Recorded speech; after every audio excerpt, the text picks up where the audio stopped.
Hold on, pause. Prior to scrolling past this upload, I need you to grasp an important concept right now. This isn't some bizarre clip. It isn't a disgusting piece of content.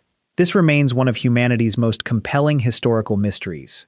The truth that nobody discusses it is exactly why we really must. Here is the fundamental reality. Half the global populace has navigated menstruation for literally the entire span of human existence. We are discussing hundreds of millennia here.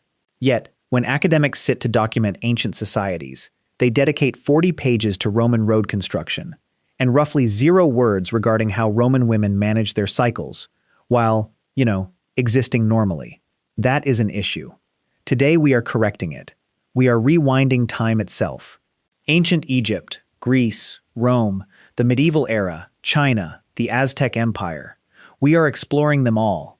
We will uncover precisely what females did, the items they utilized, their beliefs, and frankly, some utterly deranged remarks males made concerning periods across eras that will make you wish to hurl your device across the space.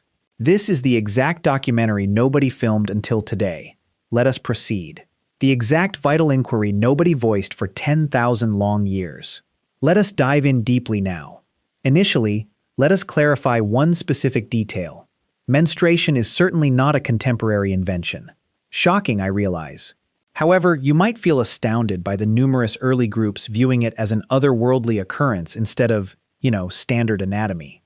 This misconception, this bewilderment, that combination of dread, awe, and complete absurdity, ultimately dictated how females experienced life throughout empires for thousands of years. Therefore, prior to exploring pragmatic fixes, the physical cloths, medicinal plants, and ceremonies, we must comprehend the societal context. Since the implements women employed were not purely regarding cleanliness, they represented survival, communal survival. In numerous situations, physical survival. Throughout most archaic cultures, periods were viewed as either profoundly holy or intensely perilous, occasionally possessing both traits concurrently. And how communities addressed that dilemma, holy or perilous, dictated absolutely everything regarding how bleeding individuals were permitted to exist. Zero stress, my friends. We shall begin within early Egypt, since Egypt, per usual, was doing the absolute maximum while everybody else was still solving basic matters. The Egyptians represent one of the earliest cultures providing us verified written documentation, and several of these texts mention menstruation. The Ebers Papyrus, arguably among the most ancient health manuscripts discovered, originating circa 1550 BCE, features mentions of reproductive health states and remedies. Egyptians were not avoiding the topic. They were actively recording it. So, what items did they utilize? The primary hypothesis, backed by scholars and historical experts, proposes that Egyptian females utilized dampened papyrus, serving as an early pad. Frankly, that makes sense. Papyrus grew everywhere. It proved inexpensive, it became fairly pliable after preparation. It acted like antiquity's equivalent of possessing absolutely everything inside your pantry. Certain scholars additionally suspect Egyptian ladies might have utilized bundled supple linen, the exact fabric they deployed for everything from attire to preserving dead bodies.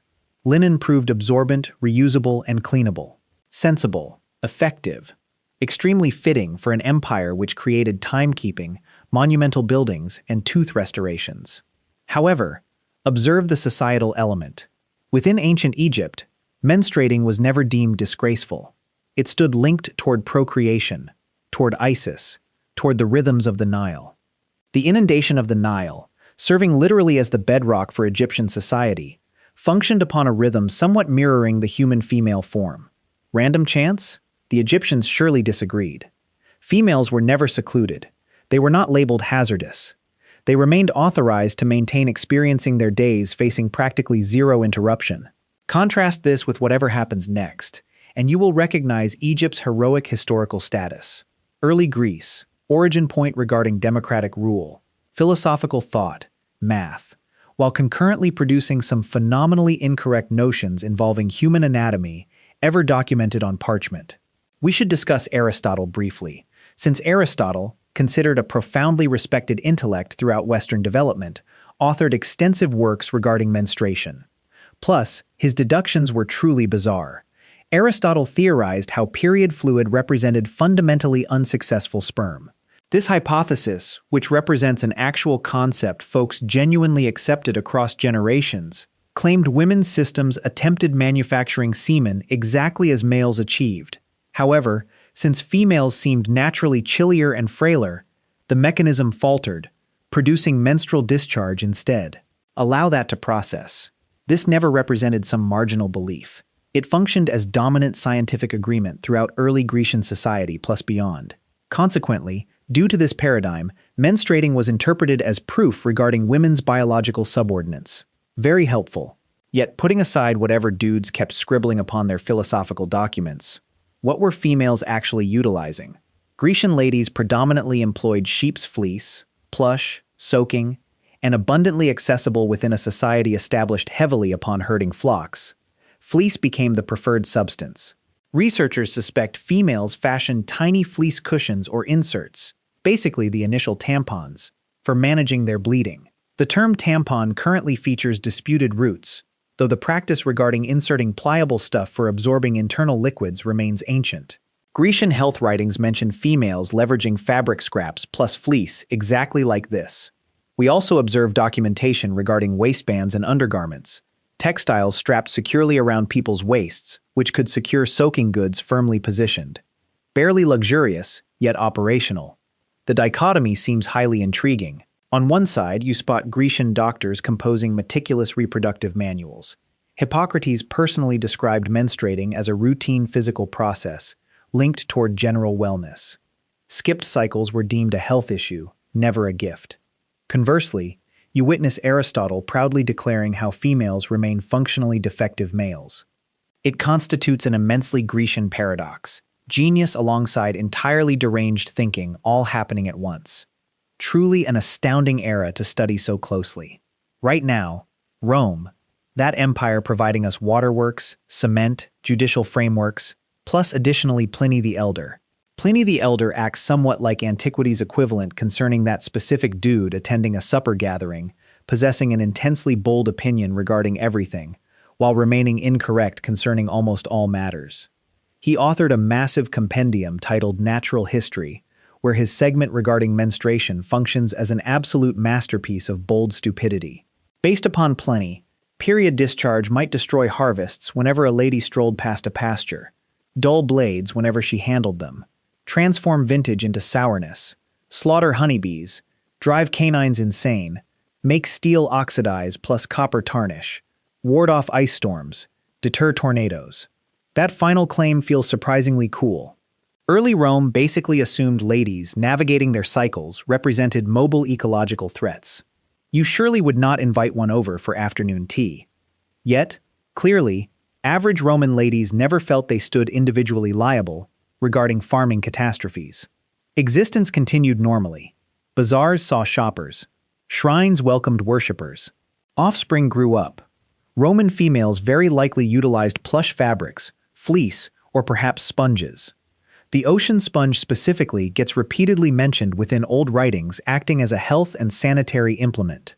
The Mediterranean region offered simple availability regarding organic ocean sponges, making these objects a logical selection. Soaking, inherently plush, washable after usage. We find an intriguing academic dispute concerning an excerpt from the Roman writer Ausonius, who highlights a servant female applying a sponge during a scenario which numerous experts translate as pertaining toward period care. It represents the sort of vague hint that experts adore debating over perpetually, therefore proving it remains completely factual. What proves revealing concerning Rome remains the socio-economic aspect. Affluent Roman females possessed availability to exquisite linens, plush fleece, plus likely domestic servants handling laundering plus arranging of these supplies. Regarding impoverished females, and the majority of women lived impoverished, they utilized coarser textiles, scraps, whatever seemed handy. This inequality, incidentally, appears hardly exclusive regarding Rome. It persists across every culture we shall examine shortly. The divide separating whatever affluent ladies procured versus whatever common females acquired stays timeless and extremely steady throughout time and human development moving forward through eras. Prior to advancing further along the timeline, we must pause and discuss a concept which influenced period habits heavier than any physical creation: stigma. Throughout an astounding quantity of old societies, menstruating sparked ceremonial limitations.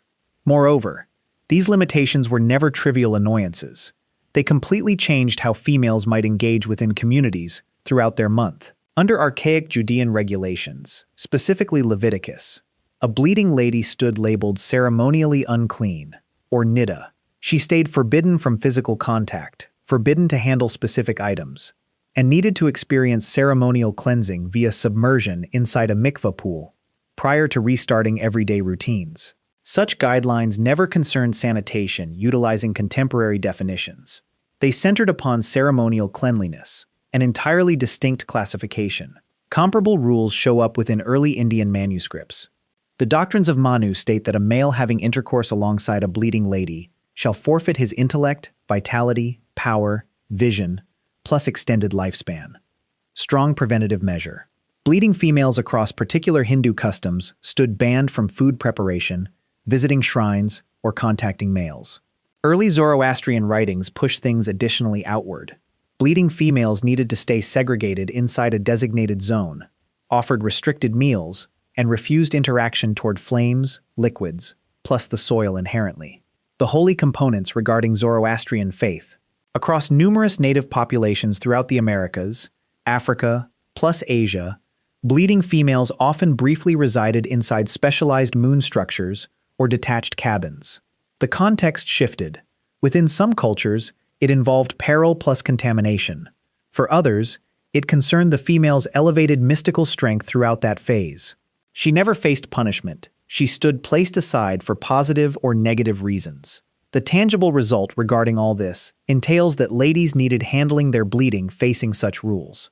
Staying segregated inside a moon structure never guaranteed you possessed availability concerning superior goods. It signified you held whatever you carried alongside you, alongside whatever the local custom supplied. Furthermore, custom, incredibly frequently indeed, signified textiles, scraps, pliable foliage, whatever functioned successfully then. Moving forward, we shall leap ahead toward medieval Europe. And listen, the medieval era earns a terrible status regarding lacking cleanliness universally. Plus, this status proves not completely unearned.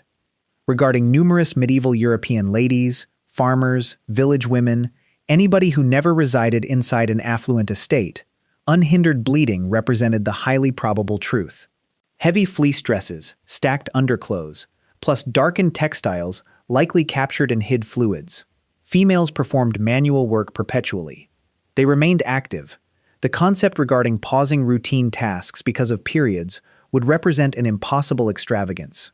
Richer ladies utilized scraps, fragments of pliable linen or fleece, doubled plus secured tightly using a strap or sash.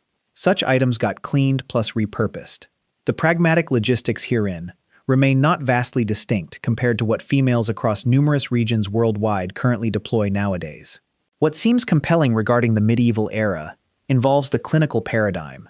Galen's medicinal teachings, received from early Greece plus Rome, warped and bolstered via the clergy, perpetually ruled European logic.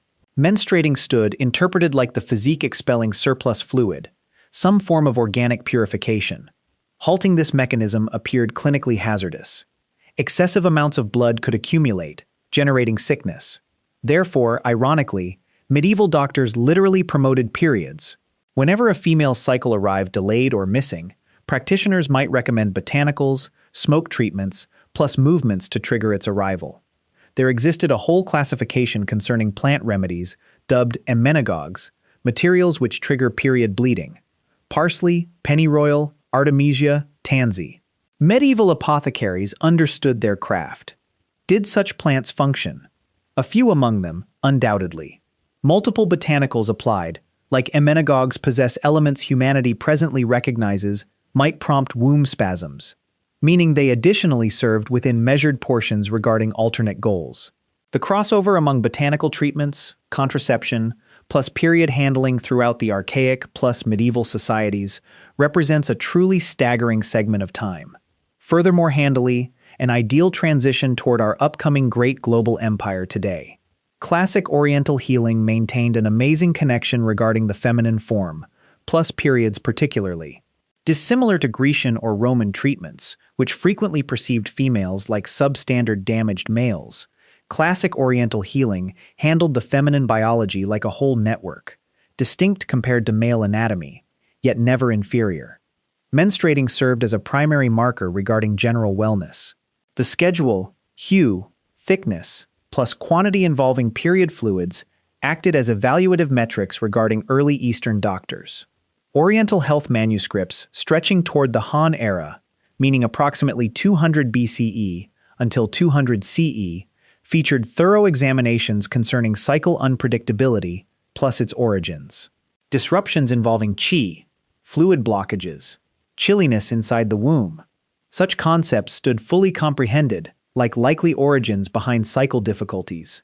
Plus there existed matching remedies regarding all. Pragmatically, Eastern ladies utilized pliable fabric cushions, frequently crafted using silk or cotton, relying upon their socio-economic tier. Silk, naturally, stayed allocated toward the affluent. Cotton remained vastly increasingly accessible. These cushions stayed secured safely, using braided straps fastened about the midsection, a structure barely dissimilar to a contemporary washable cushion strap. We see additional documentation from the Tang era, roughly 600 until 900 CE, showing highly advanced underclothing, which contained integrated textile pockets for containing soaking goods. They represent practically the predecessors regarding contemporary washable cushions. China additionally maintained a robust custom regarding botanical care. Specific concoctions, numerous of which remain utilized within classic Oriental healing nowadays, stood formulated deliberately to stabilize the period rhythm, minimize spasms, plus control bleeding. Such mixtures represented verified recipes shared via healers perpetually. This is where the chronicle becomes irritatingly partial. Since the native societies spanning the Americas, Aztec, Mayan, Incan, plus countless minor tribes spanning North America, possessed profound, intricate health plus communal customs. Furthermore, our comprehension concerning how they managed periods remains patchy currently, mostly since imperial conquest obliterated terribly vast amounts involving the documented plus spoken archives. Whatever we comprehend regarding the Aztec civilization indicates that period fluids possessed substantial ceremonial significance. The Aztecs followed an extremely rhythmic universe model. Everything ranging from farming toward conflict stayed linked toward calendars plus rhythms. The feminine rhythm stood rarely omitted from this philosophy. Aztec females seem to have deployed maguey strands, the identical vegetation which provides us agave, serving as soaking goods. Maguey remained exceptionally adaptable throughout Mesoamerican society. Sustenance, strands, remedies, spirits. Deploying it regarding period cushions would seem completely logical. Throughout numerous North American native customs, the bleeding female inside her moon cabin possessed her distinct unique practices. Specific meals she consumed, particular botanicals she utilized, ceremonies she executed. Completely unlike acting as a helpless casualty facing segregation, she stood throughout multiple customs viewed to exist at her highest mystic capability. The moon cabin represented zero penalty.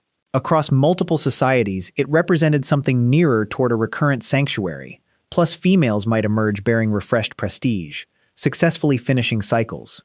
Presently, here is an entertaining detail which routinely astounds listeners profoundly.